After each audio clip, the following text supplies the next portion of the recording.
Le français pratique pour les élèves de la sixième année. La lecture, page 28. Le titre, la construction des pyramides. Les archéologues ne savent pas exactement comment les Égyptiens ont construit les pyramides, mais l'exploration de ces immenses temples leur a donné des indices. Il y a 5 paragraphes. Le premier paragraphe, choisir le terrain et dessiner les plans. Des mathématiciens en accord avec des prêtres et des astronomes choisissent le terrain et dessinent le plan de la pyramide. Il est d'abord tracé sur le sol. La base des pyramides est carrée. Chacune de leurs 4 faces est orientée vers l'un des 4 points cardinaux, le nord, le sud, l'est et l'ouest. Les ouvriers. Des milliers d'ouvriers participent au chantier. Ils doivent tirer les blocs de pierre et les tailler sur le chantier. Comment déplacer les blocs de pierre? Les blocs de pierre sont le plus souvent en calcaire. Ils proviennent des carrières des bords du Nil. Les pierres sont transportées par bateau, puis déchargées sur la berge. Les ouvriers les font ensuite glisser sur les troncs d'arbres. Le mystère de la construction. Quand les blocs de pierre arrivent au pied de la pyramide, des artisans les taillent et les polissent pour les assembler. Les Égyptiens utilisaient peut-être des engins en bois pour faire monter les pierres jusqu'au sommet. Une fois élevée, la pyramide est recouverte d'une fine couche de pierre d'un plan éclatant. Donc, il y a 5 paragraphes et 5 sous-titres. Il y a le titre, le grand titre, le titre, la construction des pyramides, et les sous-titres et le chapeau. Ce paragraphe en gras, c'est un chapeau, représente un chapeau. Les questions, j'observe et je découvre. La première question, complète le tableau suivant.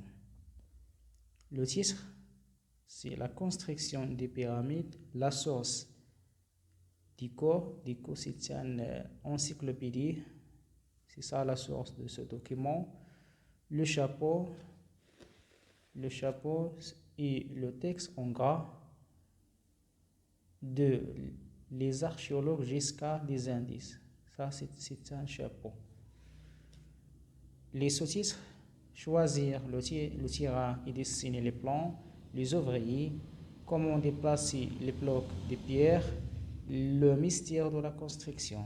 Il y a 5 sous-titres. Les illustrations. Les illustrations, il y a les blocs de pierre, il y a les ouvriers, il y a les mathématiciens, les prêtres et les astronomes, ce sont des responsables, et le bâton.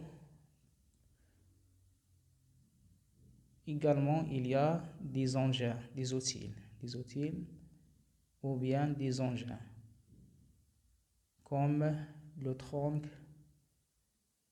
d'arbre. La question 2. À partir de ces indices, couche les hypothèses que te paraissent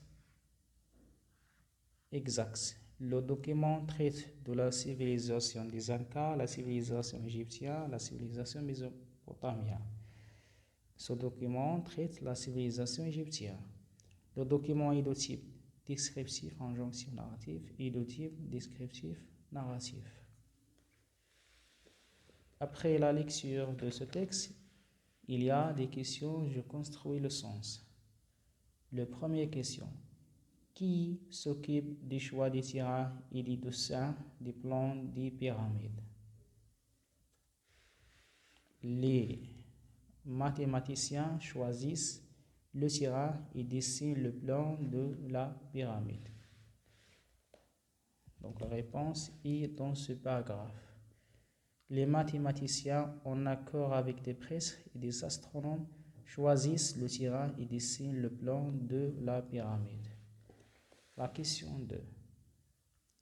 Quelle est la forme de la base des pyramides? La forme de la base des pyramides est carrée. La base des pyramides est carrée. La question 3. D'où proviennent les pierres? Les pierres proviennent des carrières au bord du Nil. Il y a les pierres, les blocs de pierre sont le plus souvent en calcaire. Ils proviennent des carrières des bords du Nil. La question 4. Comment sont-ils transportés? Ils sont transportés par bateau puis déchargés sur la Vierge. Ils sont transportés par bateau puis déchargés sur la Vierge. La question 5. Qui taille et polit les pierres?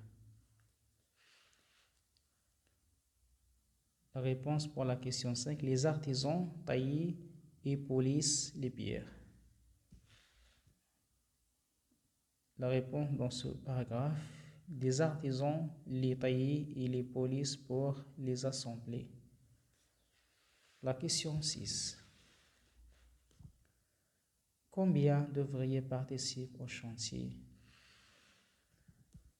Il y a des milliers d'ouvriers participent au chantier. Il y a des milliers d'ouvriers participent au chantier. Alors maintenant, je réagis au texte. Imagine et décris les sentiments de ces ouvriers à la fin de ce chantier. Les sentiments de ces ouvriers à la fin de ce chantier. On a écrit un petit texte qui décrit les sentiments de ces ouvriers à la fin de ce chantier. Les ouvriers ressentaient de la joie et de la fierté pour ce qu'ils avaient fait. C'est la plus grande pyramide.